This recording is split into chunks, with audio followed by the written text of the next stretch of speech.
Ассалаумағалейкум, құрметті достар. Бүгін біз өнер ордасы Алматыда талай хиттардың егесі болған және сол хиттардың шығуына тер төгіп еңбек еткен, қазіргі заманға сай іскер азамат және осы кейінгі жастар үлгі алатындай Ермахан Батырқұлов деген бауырымыздың дыбыс жазу студиясында қонақтамыз. Түсірілімнің басты мақсаты осы сұхбатты көріп, Ермахан бауырымызбен жақсылап танысып, осы іскер азамат сияқты осындай студия ашып, бәріміз өнер саласын дамытып, сол өнер арқылы бүкіл Қазақстанды дамитындай жағдайға жеткізсек деген арманымыз бар. Ал Ермахан бауырым, бар нәрсенің бір бастауы болады. Мынау енді жалпы студия қалай басталды, сол жөнінде айтып берсең. Ассалаумағалейкум, Ереке. Қош келдіңіз. Біздер енді басынан бастайтын болсақ, әке-шешеміз музыкант болған.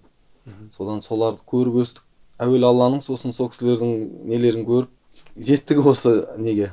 Негізі қанша жасыңнан бастадың негізі? Мен 7-8 класстан бастап мектептерде жаңағы ол кезде Ямаха болатын, Ямахамызды алып алып. Қай жылдар еді ол? Сол 96-97-лер. Содан бастап әйтеуір осы өнерге алып кеттік қой. Тойларға шығып жүрдік та өзіме ән жазамын деп, творчествомды жүргіземін деп бастаған болатын. Жеке өзің. Жеке өзіме. Сонымен олай болмай кетті. Өзің келгенде еріншек болады екенсің. Негізі өз дауысыңды жазу қиын дейді ғой негізі. Иә, сондай екен. Өзіме әндер жазам, өзімнің творчествомды жүргіземін деп солай болып ашылған басы. Қиын екен ол, өзің істей алмайды екенсің. Қасында достарым келді, анау келді, мынау келді, жазып берші, солардікін істеп беріп жүріп, ақырында студияны қашан алдың деймін да, компьютерден басталды. Иә, компьютерден басталды, иә. Компьютерден алып, студияны бастаған кезім, жаңылыспасам 2002-2003 болса керек. Оған дейін жаңа ағаларымыздың қасында аранжировка жасайтын ағаларымыздың қасында көріп, солардан қызығып, ол кезде Ensoniq деген болатын, Roland деген болатын, иә, соларға қызығып сөйтіп жүрдім. Сосын кейін қой, мен студия ашайын деп, сол 2001 жылы, 2 жылы сөйтіп ниеттеніп Ташкентке барып, бірінші есімде только микрофонның жаңа фав фильтрін ғана сатып алып келген. $50, студияға. Әлі микрофоным жоқ. Соны $50 фав фильтрін сатып алдым. Сеткісін микрофонның. Соны анау Ташкентте ана Байрам деген магазин болатын. Сол жерден барып $50 барып соны сатып алдым. Сосын әкеп қойып қойдым. Сонымен енді дальше микрофон алу керек. Микрофон мен компьютер. Бір ағама айттым, компьютер даже ол кезде компьютер қатты дамымаған кез, компьютерді өшіріп қосуды маған білмейтін, совсем білмеймін, бірақ үйренгім келеді, талпыныс бар. Сонымен ағама айттым, қанша тұрады деп едім. Ол осынша тұрады деді. Мен ол кездегі ценалар қазір есімнен шығып қалды. Но бірақ сол кезде алдым, бірінші барымда AKG S2000 деген микрофон сатып алдым. Шымкентте Мұрат деген ағамыз бар еді, баяғыда ол кісі қазір өмірден өтіп кетті. Сол кісінің магазиннен барып микрофон алдым. Содан Julie деген карта алдым бірінші кезде. Сосын компьютер жинадық. Ол кезде компьютерлер қымбаттау болды, аха. Соны ағам көмектесті, өзі программист еді. Сол кісі жинап берді. Ой, жақсысын алдық саған деп әйтеуір сол кезде айтқандай болды. Есімде жесткий дискісі 80 гигабайт. Сенікі көп екен онда, біз 10 гигабайт қойғанбыз. Сол кезде кішкене дамыған кез болса. Сен дамыған кезде бастасың онда. Сонымен 80 гигабайт, соның әйтеуір программаны Досболат деген көкеміз бар. Оңтүстік өңірінің ұстазы. Иә. Оңтүстіктің ұстазы, өзі мен әкеммен құрдас, екеуі жолдас, екеуі бірге музыкант болған. Сол кісіге бардық. Сол кісі демеп, әйтеуір мына программамен қолданасың деп қойдық. Сонымен ең қызығын айтайын. Баяғыда Диса деген студия болған, Жуан шағаларымыздың әндерін жасаған. Сол студияның несі Бауыржан деген ағамыз бар еді. Сонымен бәкеңде өтініш жасап, звуктарды, плагиндерін бәрін соғанда жаңа дополнительный салдырып алдым. Сосын келіп, нойында емес деп жатырмын. Пробел басам, кеш жүреді, звугым шықпайды. Сөйтіп Бауыржанға звондаймын, ол кезде сотовыйдың де қатты дамымаған кез. Ол айтады, мен бір жерде демалып жүрмін дейді. Бала шағамызбен бір айға 20 күндей боламыз. 20 күн соны күткен, 1 күн келіп апардым барып. Қойсым, мынау звуковой карта шығып кеткен ғой программадан деп, сол сөйтіп қойып берді. Бір ай ұйқысыз түн болды десе. Сондай болды, иә. Бір ай соның жаңағы бір кнопкаға бола, бір айлық жұмысымда жаңағы. Ол кезде енді қызығушылық ұрып тұрды ғой. Жаңағы істеу керек болды, тексеру керек. Сонымен аранжировкында шұқыладым сол кезде. Дауыс жазуды да әйтеуір амалдап Аллаға шүкір әйтеуір содан басталған жалпы. Қазір ютубқа кірсең 5 минутта істейтін нәрсені 1 ай күткен болғанбыз десейші. 5 минут емес даже. Қазіргі балдар сразу біледі оны. Мына звуковой картасы что-то көрінбей тұр ғой деп. Көрдіңіздер ме достар, мінекей сондай жағдайдан мынандай техникаға жетіп отыр. Оның бәрі мен еңбектен деп білем. Мына Алматыға қашан көшіп келдің? Алматыда 2007 жылы келдім. Анам барып сол жаққа бұл ауылда жүрсең жүре бересің. Дұрыс, өте дұрыс. Ол кезде жаңа мектептің де оқушылары барлығы үйреніп алды, дауыс жазатынын біледі. Тараз қаласының әншілеріне көп әндер аранжировка жасадым.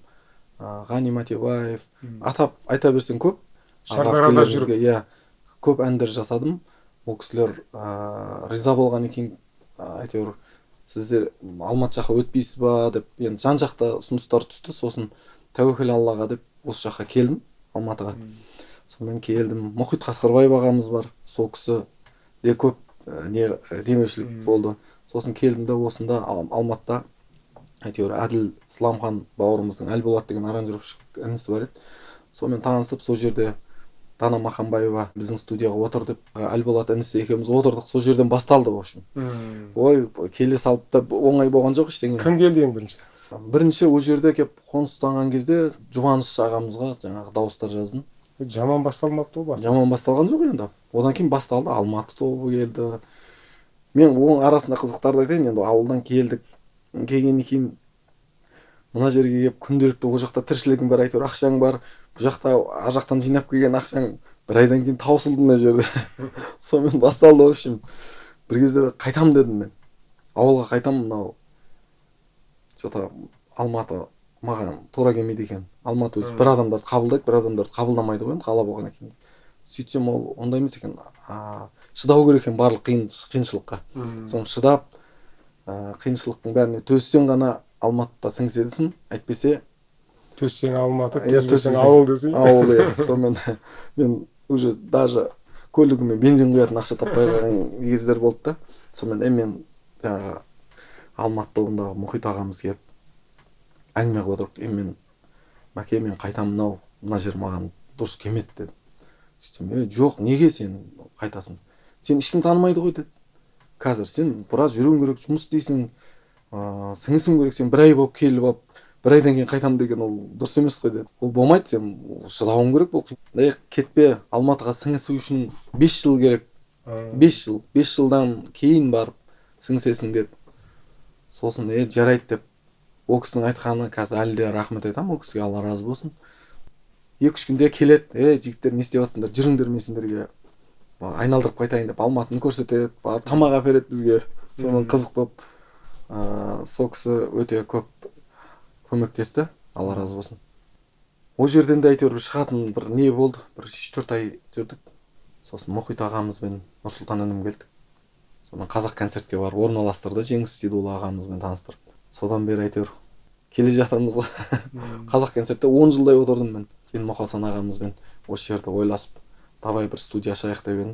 Ол кісі давай кірсейік соған деп. Осы студияны басынан ремонтына шейін бәрін жасап, әйтеуір Аллаға шүкір қазір. Үйде де бір студияң бар еді ғой. Студиям бар үйде, иә. Үйде де бар. Жер үйінде бар, аха. Ол жерге де барып. Ол жерге де барып істеуге болады, бірақ мен қазір аппараттарым бәрі осында. Ол жерде қазір інім аранжировка жасайды, Нұрсұлтан деген. Компьютерде отыру өте қиын екенін білесің, мысалы, энергияның бәрін алып қояды. 15 жыл үзбей осы компьютердің алдында отырып келатсың, мысалы. Және тағы ең жылдам бітіретін өзің екенін білеміз. Қалай ол? Көбісі кетіп қалады. Ол басқа жұмысқа ауысып кетеді. Иә, ол өте дұрыс сұрақ мынау. Ол өте қиын, адам денсаулығына өте қауіпті десе болады. Ол қанның қоюланып кетуіне де себепкер да, көп отырған екен, қимыл болмағасын. Басында жас кезде 35-ке дейін оларды қатты біле бермейтінбіз. Қазіргі уақытта уақытысымен жұмыс істейтін болдық. Өйткені баяғыда таңға шейін отыра беруші, қазір олай емес. Кәдімгі 10-11-де келіп жұмысқа келіп, күндіз істеген берекесі бар, шын айтсам. Түнде келсең, миың 12-ден кейін шаршам, 12-ке дейін адамдар келіп кетім көп болады. 12-ден кейін жұмыс істейін десең, ұйқы келеді, уже бастайды. Бірақ оған да үйреніп қалады адам. Ертесіне ұйықтауың керек түске дейін. Түске дейін емес, кешке дейін ұйықтайсың ба? Негізгі мен айтатыным, енді компьютердің алдында менің ойымша ары кетсе ұзағымен 5 сағат қана отырған дұрыс. Одан артық енді дұрыс емес. ләжінің барынша спортпен шұғылданған дұрыс. Бассейн өте жақсы көп отырған екен адамның жаңағы омыртқаларына да уже қисайып. Әзіл болған шығар студияда есте қалатын бір қызықты оқиғалар. Ондай әзіл достарымызбен ойнайтын кездер болады. Микрофон алдым, жаңағы Neumann 147. Сол енді сол кездерде өте, қазірде ол өте мықты микрофонмен. Сол микрофонды алдық, достарымыз көрді, қанша қалдың? Ойбай, $3,500 қалдым. Мәссаған деп бір досым айтты. Мана мен анекдот жазайықшы деді. Жазсақ жазайық дедім. Сөйтіп қымбат микрофон екен, анекдот жазайық деді. Жазсақ жазайық деп. Сонымен кабинкаға кіргізіп қойып. Бұл микрофон өте күшті микрофон болды. Стойкамен жоғары көтеріп қойып, төбеден былай қаратып қойып қойдық та. Оны обязательно отырғызып қойып жерге, тұрып айтса, тұрғызып айтқызаймыз ғой. Отырғызып қойып, былай басын көтергізіп қойып айтса, ол айтып жатыр.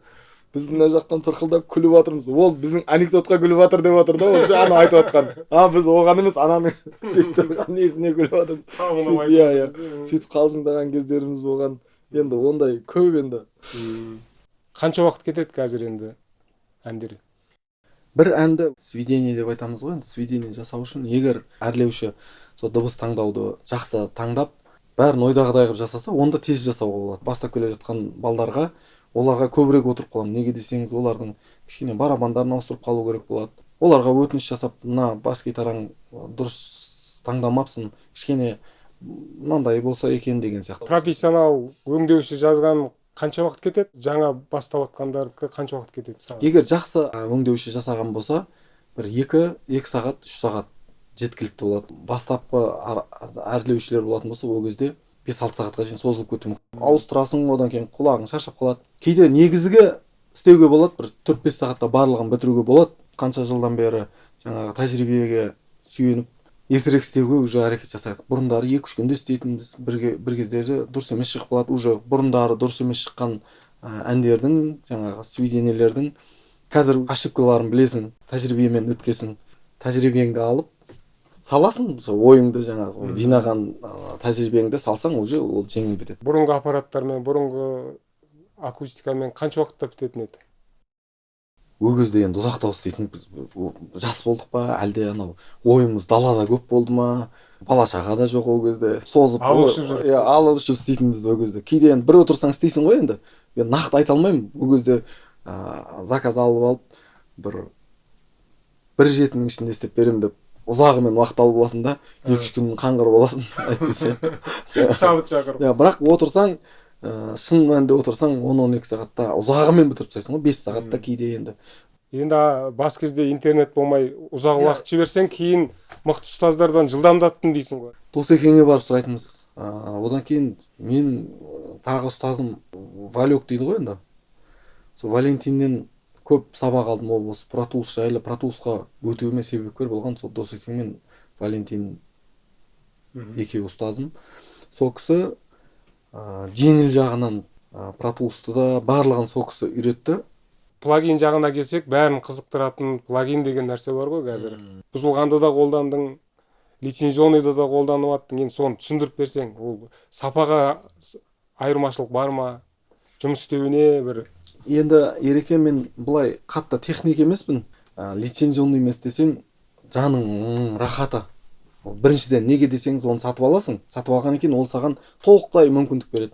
Мысалы, жаңағы 70% істеуі мүмкін бұзылған жаңағы ломанный программалар, плагиндер, олар 70%. Немесе жұмыс істеп келе жатып, ол тоқтап қалып ошибка беріп қалады. Әрине мүмкіндіктер болып жатса, сатып алған дұрыс. Бір плагин $200 тұратын болса, ол жылына бір 2 рет скидка болып тұрады. 50% жеңілдік болады. Немесе 70% болып қалады кейде. Сондай кездерінде мен алуға мүмкін тырысамын сондай кезге. Қазір өте көп плагин деген, бірақ оның ішінде сапалысы да бар, сапасыз да бар. Жақсы тек сапалы плагиндермен жұмыс істеген дұрыс. Одан кейін бір плагинді алып, мынау одан күшті екен деп алып, жаңағыдай бірінші олай не қылмай, бірінші жаңағы демо версиясын алып тексеріп көріп, бұл маған керек па? Жоқ, керек емес па? Бізде бір бауырларымыз бар, керек болса да, керек болмаса да, ойбай, осыны алайық, осы күшті, елдің бәрі осыны мақтайды дейді, алады да, қалай екен, жақсы ма екен деп сұрасаң, кейін ай жоқ маған ұнамады дейді. Сондай да кездер кездесіп қалады да. Сол үшін менің ойымша жаңағы бірінші демо версиясын 14 күнге береді. 14 күнге барлығын менің ойымша жетеді, тексеріп барлығын зерттеп алғанға. Жалпы соңында әсер етеді ма мына өлеңді істеп біткеннен кейін оригиналмен істеген или бұзылғанмен істегенде әсер ете ма дыбыс өзіңнің былай сезіміңмен? Менің ойымша әсер етеді. Мүмкін. Қанша процентте? Менің ойымша ол да істейді, ол істемейді деп айтпаймын. Ол менің ойымша 70% істейтін сияқты да. Бұзылған плагиндер. Анау 100%. Анау 100%. Өзің сезім соны сезесің. Менің ойымша 100% істейді. Өйткені ол лицензионный алсаң өзіңе де жақсы. Ол не жоқ. Жыл сайын олар жаңағы жаңартып жатады, обновление дейді ғой. Мүмкіншілік болса егер алған дұрыс. Болмаса енді анамен амалдауға болады да. Істеуге болады, оны конечно, оған енді қарсылық жоқ. Бәріміз содан бастадық негіз. Барлық нәрсенің дұрыс жағы бар. Профессиональный жағына өткенге жетпейді ғой. Нәжінің барынша. Ал Ермаханна Pro Toolspен жұмыс істейтініңді білеміз, бірақ қаншаға сатып алдың, обновлениесі қанша тұрады, жылдық бір аренда дегендері бар, соларды көп түсіне білмейді, соны қысқа түсіндіріп берсең. Pro Toolspен істеп келе жатқаныма 12-13 жыл болып қалды. Мен Pro Toolстың соңғы нұсқасы 2022-де 5-ші айтке, бұл Ultimate деген толық нұсқасы менде ереке. Бұған жаңылыспасам 2600 ба 2500 ба доллар тұрады ақштың несімен. Жылына $400 төлеп тұрам. Жылына $400. Аренда. Аренда емес, ол төлемесем де ол істеп тұра береді. Осы нұсқасымен қалып кетеді, мен жаңарта алмаймын оны. Жылына 4 мезгіл бар ғой. Сол 4 мезгілде олар обновлениесін шығарып тұрады. 4 мезгіл сайын. Олардың пайдасы бар ма? Олардың өте көп пайдасы. Қазіргі жаңа шыққан системаларға ол түспейді, ескілер мысалы. Сол үшін бір функцияларын жаңартады олар. $400 сатып алсам, ол маған 1 жыл. Мысалы, биыл қазір сатып алатын болсам, келесі жыл осы уақытқа шейін ол маған жұмыс істейді. Келесі жыл тағы да. Ал егер мен төлемей қойсам ақшаны, ол тоқтап қалмайды, тұра береді. Сол соңғы версиясында қалып кетеді. Негізі бұл өте қымбат, бірақ менің ойымша мен алғашқы кезде алғанмын, содан кейін енді соны дамытып жасап келе жатырмын. Бірақ қазір осы бір ай алдын тағы да осы 3 нұсқа шықты. Pro Tools Ultimate шықты, одан кейін Pro Tools Studio деп именно музыканттарға арнап шығарды. Сол өте жақсы, 512 дорожка береді. Өте жақсы. Сол оның бағасы $600 тұрады. Сол өте жақсы. Одан кейін $100 жаңылыспасам жылдық несі, жаңағы төлем ақысы тағы Pro Tools шықты. Pro Tools Artist деген шықты. Ол 32 дорожка береді. Ол да жаман емес. $500-600 тұратын Pro Tools HD мыналардан ультиматтерден сәл кубейстерге ұқсас шығады деп сөйтіп естіп қалдым да біреулерден. Жоқ, ондай емес. Негізі бірдей шығады. Оның барлығы өзіңіз білесіз, ереке, картаға байланысты, өзің опытыңа байланысты, опытқа байланысты. Сондай долларға бұны сатып алуға шамасы жетпейді да көбісінің. Қалғандары 10-шы версиясымен отыр, 32 битпен. Сен 32 битпен отырдың, мынамен отырдың. Айырмашылық бар ма, соларға түсіндіріп жіберсең? Қазір көп жаңадан шығып жатқан плагиндер 32 битпен жұмыс жасамайды. Онда түсіндіріп жіберсең, айырмашылық қалай болады? Жоқ, олар 32-нің плагиндер версиялары бар ғой, мысалы үшін. Фаб фильтр дейік. Фаб фильтрдің бірінші версиясы қазір менің Pro Tools'ыма жұмыс істемейді. Ал сол бірінші версиясымен істей берсе сол плагиндердің алғашқы версияларымен. Жаңа айттым ғой, алғашқымен оны ешкім сатып алмайды ғой. Оны өзі сатып алмаған. Сатып алмағасын 70% ғана істейді ол. Ол толық жұмыс істемейді. Мен сізге бір қысқаша айтатыным, мен алдында 13 Pro Tools'пен жасадық, 3264 дейді, бірақ негізі ол таза 32 битпен жұмыс жасайды, 13 Pro Tools.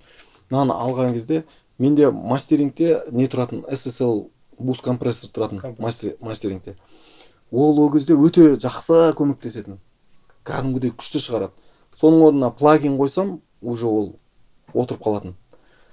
Ал мына жаңа Pro Tools'қа өтіп, 11 болды, 12 болды, 12-ші Pro Tools'қа өтті, қазір басқа жылмен аталатын болды ғой қазір.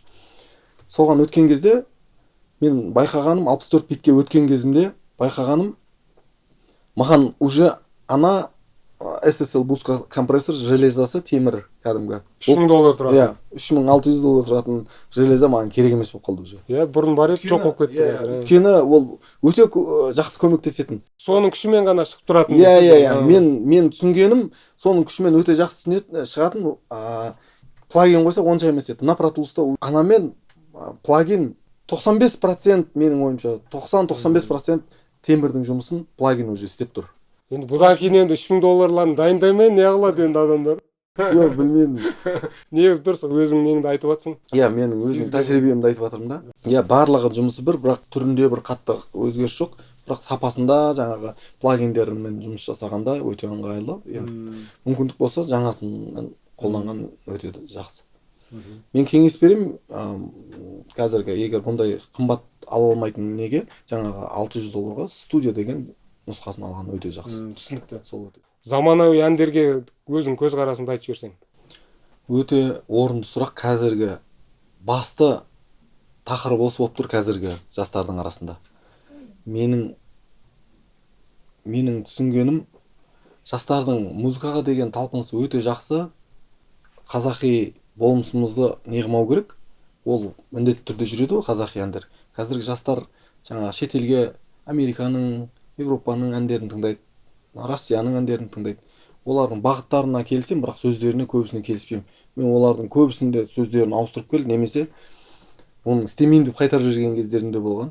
Ондай жаңағы анайы сөздер. Бірінші оны білмейсің ғой, қандай ән екенін. Музыкасы келеді, паканалкасын ашып, музыкасын реттеп келіп, сөзіне келген кезде тоқтап қаласың. Мынауың болмайды, мен мынаны жасамаймын. Сонымен келісе алмай қалған кездеріміз көп болған. Көп әндерді сөзін өзгертеді ма, немесе басқа? Мен айтамын, барып ақынға барып жаздыр деймін. Көбісі айтады, енді жастардың айтатыны қазір осындай мода болып жатыр ғой дейтін жастар да бар да. Бар, модаңды өзің істе, ләж болса шығарма. Бір күн біреуден жақсы не алып қаласың деп айтамыз. Істемейсіңіз сонда. Иә, ондай барынша. Хоббиің бар ма олай? Менің хоббиім былай аса бір не емес. Мен көлікке жақсы қызығам. Сол үшін көлік хоббиім деп ойлаймын. Сосын газды соңына шейін басқанды жақсы көремін десе? Ондай бар енді. Бір келген кезінде алып жүргенің бар. Покрышканың сол кезде желініп бітті-ау деймін сол кезде. Қазір енді ондай жастан өтті ғой. Адамның уақыты келе-келе ақылы да толықтана береді дейді ғой. Жастарға сенің деңгейіне жетсем, сенен ассам деген небір талантты жастар көп қазір. Соларға не айта аласың, мысалы, қандай нұсқай аласың жолды? Иә, өте дұрыс. Негізі қазақтың жастарының музыканы дамытуға үлесі жақсы негізі қазіргі балалардың. Олардың талпыныстары өте жақсы. Олар қазір ереке дамыған заманда былай айтқанда таза дыбыс тыңдаған. Таза дыбыс тыңдаған. Көп еңбек ету керек, көп іздену керек негізі. Қазір мүмкіндіктің барлығы бар жастарға. Көп еңбек ету керек. Одан кейін жаңа әндерді, жаңағы айтып жатырмын ғой, Америка, Европа, Россияның әндерін тыңдаңыздар. Бірінші адам өтірік сөйлемеу керек. Бұндайға жетем дейсің болсаң, өтірік сөйлеме. Уәде бердің бе, уәдеңде тұр. Мысалы, мен ертең сізге әніңіз бітіріп берем дедіңіз бе, бітіріп берің. Бітіріп берсеңіз, сіздің жұмысыңыз алдыға жүреді. Неге десеңіз, сізден ешкім қашпайды, клиентіңіз де қашпайды. Тәртіппен, иә, бірінші тәртіп керек, бұлай жалпы айтқанда.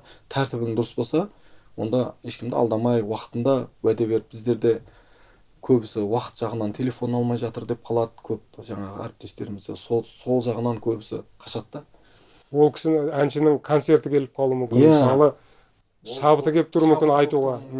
Бір бауырларымыз айтады, мен әнімді аранжировкаға беріп едім, немесе бір свидениеге беріп едім, 3 ай болды, мен уже ана әннен желанием кетіп қалды дейді, уже айтқым келмейді, уже қызық емес болып қалды уже маған дейді. Сондай болып зая кеткен еңбек десе. Ол қазір тем более барлығы асығыс дамыған заманда тез жұмыс істемесең жұмысың жүрмейді. Жұмысың жүрсе сенде клиентің де көп болады, ақшаң да көп болады. Сен дамуыңа өте ыңғайлы болады. Студияға әнді беріп қойып, айлап күтіп жүретін заман кетті десе. Ол уақыт кетті. Қазіргі жастар ондайды көтермейді. Бұрынғы үлкен ағаларымыз, олар енді сабырмен күтетін еді ғой, қазіргілер ондай емес. Күте алмайды. Болса болды, болмаса қоя сал дейді. Бір рет созып алдың ба, ол адам екінші келмейді саған. Түсінікті. Бірінші студия алған адам бірінші кезде сезіне алмай жүреді, мысалы. Сезіммен істелетін жұмыс қой бұл енді. Иә, өте дұрыс. Қанша жылда ашыла бастайды, мысалы? Енді көп адамдар бұл менің жұмысым емес екен деп бір жыл, жарты жылда тастап кетіп жатады. олай емес. Оны мысалы мен өзім бұдан кейін мен басқа жұмыста елестете алмаймын. Мысалы да мен енді осыған өмірімді арнадым ғой, былай айтқанда. Сол үшін енді до конца енді қартайғанша осыны дамытамыз деп ойлаймын. Бірақ жастары қазір көбісі бастайды, аппарат алайық дейді, аппараттарын алады, сөйтеді 1-2 жыл істейді да менің жұмысым емес екен деп қойып кетеді. Ол любой жұмыстың қиындығы бар, шыдам керек, негізі шыдам керек. Жұмысың жемісін де жейсің, берекесін де көресің сол уақытта. Өте орын түсінікті бәрі. Енді мына екеуміздің әңгімесі құрғақ әңгіме болып кетпесін. Жұмыс процесін көрсетіп жіберсең. Так, мен мына Ақтөбе қаласында Бағдат деген бір әнші қарындасымыз бар. Соның бір әнін жасап жатыр едім. Мен кәдімгі көбінесе пайдаланатын плагиндерім Pro Tools'тың өзінікін мысалы барабанға қойып қойғам. Одан кейін FabFilter'дің эквалайзерлері, Waves'тің делейлары, дауысқа қоятын болсам эквалайзер қоямын. Одан кейін жаңағы Dynamics дейді ғой, компрессор. Неге десеңіз, қазіргі мынау графикасымен барлығын көзбен де көрсетіп тұрады. Ол күшті болып, ыңғайлы болып шығып жатыр да қазіргі плагиндер. Бұрындары тек құлақпен ғана естисің. Жақындатып біраз плагиндер қолданады екенсің. Иә, дауысқа дейсер қоямын. Бұл плагиндердің бәрін беске білесің. Енді өзіңе керек нәрсеге жеткізесің. Иә, керектісін білемін. Қол ғой мынау. Иә, бұл рейвер аха, мынау рейвер. Мына рейвер. 5-6 рейверім бар, соларды пайдаланамын. Ол енді әр стильге, әр бағытқа, әр әншінің дауысына әртүрлі болып қойылады. Мына SoundToys деген пакет бар, соның плагиндері пайдаланамын. Ежелден келеді. Иә, ежелден келеді. Сосын мынау жаятының шетке шығарып жібермейді ма?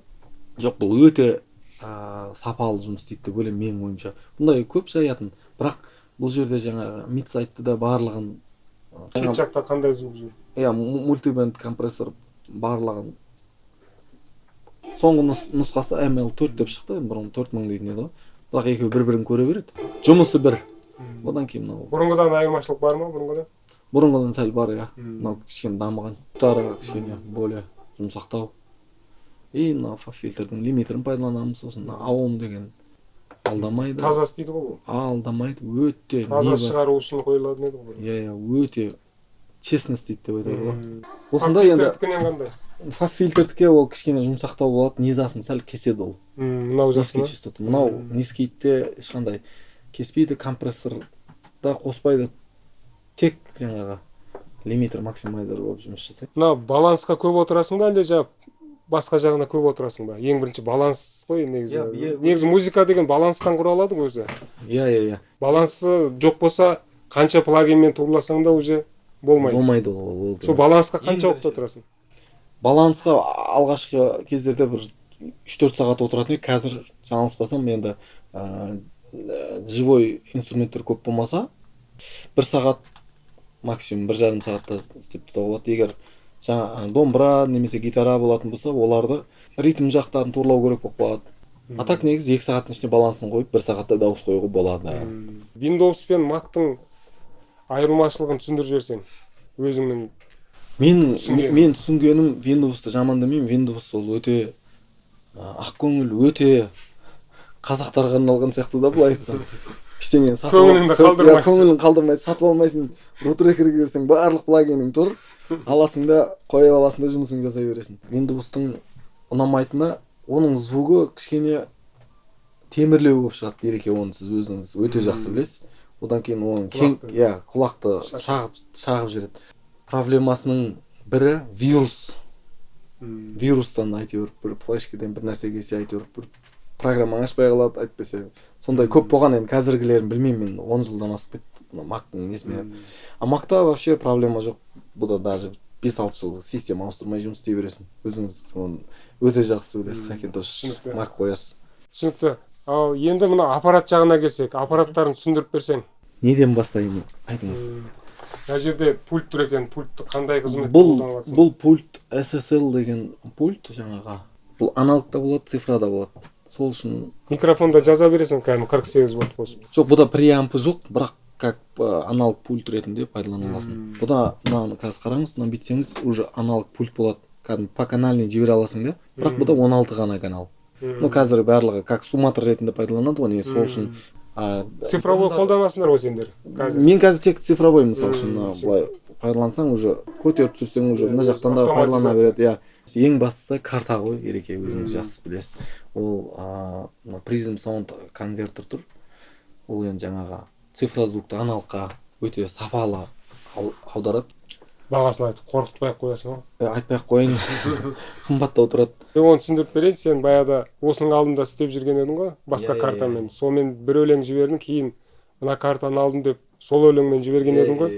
Тыңдаған кезде уже жер мен көк болып тұрды ғой енді. Әрине жақсы аппаратпен жұмыс істесең мүмкіндігің барынша жақсы ғой ол. Бірақ негізі көбінесе тәжірибеге де байланысты ол. Любой картамен істеуге болады. Ешқандай ол мен картам мынандай екен, ары қарай менікі болмайды үшін де қойып кетуге де болмайды. Ондай емес. Ол қолыңда бар затпен мүмкіндіктің барынша жақсы зат шығаруға әрекет жасау керек. Талпынсаң ол барлық нәрсе уақытысымен. Мен де бұндай аппараттарға бірден бұлай қолым жеткен жоқ. Барлығы табысыңмен, еңбегіңмен, жұбайыңмен келісе алмай қалып тұр. Біз темір жейміз дейді ол. Жейміз деп тұр, темір аласың дейді. Сонша қарайған ақша. Любой картамен қолыңдағы бар техникамен істеуге болады. Менің ойымша тәжірибе өте мықты болу керек. Баяғыда бір әңгіме естіп едім мен. Бір шетелде бір фотограф болған екен. Фотограф өте жақсы атағы шыққан, соған өте клиент көп. Бір жігіт актер ма, актриса ма келіп, сізге фотосессия жасатайын деп едім деп келген екен. Қанша болады деген, $100,000 деген. Сонымен келіскен $100,000. $100,000 беріп фотосессиясын 2-3 сағат жасап та бір 5-6 суретке келіскен да. Бүгін кетсе, ертесіне кешке уже звондап тұрды жаңа фотограф. Сіздің материалдарыңыз дайын, болды, алып кетіңіз, келіңіз деп. Сонымен анау аң-таң қалады. Қалай бұл сонда, мен оған $100,000 бердім, ол сонда бір күнде қалай бітіріп тастады ол? Бір сутка деп почти. Қалай болды? Күмәнмен келеді. Біз кеше ғана суретке түстік қой, сіз обработка жасамайсыз ба? Асығыстық болды ғой мынау деген күмәнмен айтады. Мен сізге мынанша ақшаңыз, сұраған ақшаңыз бердім ғой, $100,000 да, енді аз ақша емес. Сондай бердім ғой, сіз неге бұлай үйттіңіз деп сұрақ қойса, айтқан екен жаңағы. Сіз бір-ақ күн деп айтпаңыз. Мен бұған 50 жыл бір күнім кетті деп айтқан екен да. 50 жыл стажым бар. Енді оған дейін оқығаны бар, жаңа студент болып, жаңағы 20 жас о жақтан бар, сонда 70-тен кісі болса керек те, енді бірақ жаңағы тәжірибесі өте мықты болған болып. Бұл жұмыс 51 жыл істелді. Иә, сенің мына 6 суретің 51 жыл істелді. Сондай тәжірибе, 50 жыл тәжірибе жинадым мен осындай жетістікке жету үшін. Сен бір күнде деп айтпай, 50 жыл бір күн деп айт деп айтқан екен. Сол айтпақшы, барлығы тәжірибемен, барлығы немен, уақытысымен екен деп ойлаймын. Мониторларың? Иә, бұл монитор ең бастысы өте жақсы карта керек, өте жақсы монитор, өте жақсы компьютер, программаң болса болды. ATC деп аталады бұл. Қай жердікі? Бұл Англиянікі. Англияның ATC деген кәдімгі трехполосный. Англия звуктан ең жоғарғы сападағы шығаратын мемлекет қой, музыка жағынан. Бұл ана фокалдардан қалай? Фокалдың трехполоскілерін білмеймін, твиндерін баяғыдан менде болды ғой. Твиндер де өте жақсы, мен оны жаман деп айтмаймын. Ол енді полноценный трехполоска емес та твин. Мыналар уже полноценный трехполоска болған екен, мынау барлығын бөлек-бөлек как положено береді. 3 полоса болғаннан кейін жаңағы ішінің бәрін естіп тұрасың ғой. Ішінің бәрін естіп тұрасың. Бірақ тыңдағанға бөтен адам что-то түсінбеуі мүмкін. Әрқайсысы бөлек-бөлек шығады. Әдемі естіліп тұрды. Ал мен өзім фокалдан кейін бір ай жүріп әрең үйрендім бұл мониторға. Бірақ қазір маған ұнайтыны фокалда өзіңіз білесіз, оның твиттер деп айтады, пишалкасы, оның титанның обмоткасы. Ол құлақты бір-екі сағатта шаршатып қояды. Мен мұнамен 3 сведение күніне істеген кездерімде болды. Бір асығыс концерттер болып, ойбай бітіру керек деп. Бұл өзінің уровеньде қатты қоймасаң, жаңағы неге дыбысқа қойып, өте жұмсақ, құлақты шаршатпайды. Жеңелектерді мен ауыстырып тыңдап отырдым. Бұл жеңелектердің де өте несі жақсы, бұл ескіде шыққан, бірақ 2003-ке дейін шықты ғой деймін, жаңылыспасам. Бірақ өте жақсы сапасы. Сол кездердің өзінде осындай монитор шығарған жеңелек. Ол үлкен аппараттағыдай береді ма? Иә. сондай өйткені көп низаларыңды, ошибкаларыңды, высокойларыңды қатты қойғанда серединаларыңды мынау көрсете алмағанда ол точно көрсетеді. Музыкант болмағанда не жұмыс істейтін едің? Иә, өте дұрыс сұрақ. Бұны істемегенде жаңылыспасам мен сауда жасайтын едім ау. Өйткені ешкім көңілін қалдырмауға әрекет жасаймын. Жаңа пайғамбарымыз саллаллаху алейхи уассаламда айтқан ғой, ешкімді ренжітпе, досың болсын, дұшпаның болсын, жымиып дұрыс қара, әңгімең түзу болсын деп. Сол айтпақшы тілін табуға әрекет жасаймыз. Мен ойлаймын, енді бір магазин ашпасам да бір бутиктен ашып Коммерсант Ермахан болып жүре Иә, бердім. мүмкін сондай болатын шығармын. Өйткені саудаға кішкене жаным жақындау негізі. Жақсы сұхбат болды деп ойлаймын. Құда қаласа мына көрермен өзіне әрқайсысы өз керегін алар. Міне Ермахан бауырымыздың бар болмысы осы. Түсірілімге дайындалғанда жоқпыз былай келген. Кәдімгі екеуміз әңгімелесіп отқандай. Иә, мен түсіндім. Солай қыламыз дедік. Ешқандай жасандылық жоқ. Бұны өмірде де Ермахан тура осындай. Ал дайындалған кезімізде біз Актерский ойнап кетеді иә, ол кезде андай жасанды болып қалар еді деп ойлаймын. Иә. Міне. Ал соңғы сөз айтып жіберіңіз көрермендерге. Сіздерге сәттілік тілеймін. Мен енді шын мәнінде айтсам бірінші рет сұхбат беруім. Егер дұрыс сөйлей алмай не болып жатса айып етпейсіздер. Біздің немізді тек өнер адамдар ғана көреді деп ойлаймын. Енді басқа кісілер де адамдар да көретін шығар, бірақ біз енді шын айтсақ актер емеспіз, әнші емеспіз. Сөйлеу манерамыз дұрыс болмаса кешіріп қоясыздар. Енді барынша ойымызды жеткіздік деп ойлаймыз. Сәттілік Ереке каналыңыз өрге жүзе берсін. Ал Ереке, мына жақта біздің дауыс жазатын, дауысты өңдейтін бөлме. Мынау Мақсат деген ініміз. Осы жерде дауыс жазылады, дауысты тазалайды. Біздің дауыс жазатын бөлмеміз мына жақта Ереке. Мына жақта микрофонымыз. Осы жақтан дауыс жазып. Дұпа микрофон. Микрофон дұпа. Жақсы. Дауыс осы жақта жазылады, осы жақта тазаланады. Жұмыс студия осы. Ереке, бізде мынау студиямызда аранжировка жасайтын бөлмеміз мынау. Мына жерде бауырларымыз Баха деген жігіт. Баха. Қандай әндер жазған Баха деген? Баха деген біраз хиттардың Баха бері қарасаң. Ассалаумағалейкум. Біраз хиттардың аранжировкасын жасаған бауырымыз Баха деген есімі. Тараз шаһардан жігер алып байып қойшы баламыз бар. Проектіміз. Қазір Мейір Қайрат бауырымызбен жұмыс жасап жатырық. Бек бауырымыз бар, келіп отыр. Асылжан Абдулла, біраз әншілер бар енді. Мейір әнші бауырымыз қандай әндер айтады? Ассалаумағалейкум, құрметті көрермендер. Баха бауырымыз екеуміз жұмыс жасап жатқанымызға біраз жыл болды. Бір досым бар деген дүнием шыққан, қазір бөлексің досым деген ән. Одан кейін тағы да альбом жазып отырмыз. Жақында жақсы дүниелер Құда қаласа жарық көреді. Ермахан жаңағы өңдеп жатқан өлең осы жігіттің әні ғой. Иә, мен жаңағы жасап жатқан әнім осы Бек деген ініміздің әні. Керемет. Біз енді эстрадаға, дәстүрлі әннен эстрадаға енді қарай ауысып ойысып ағаларымыздың студиясына келіп жұмысты енді бастап жатқан жайымыз бар. Ағаларымыздың артынан еріп жақсы дүниелер жасап жатырмыз. Жақсы. Ал жігіттер сәттілік, Құда қаласа тағы каналда жолығамыз. Рахмет.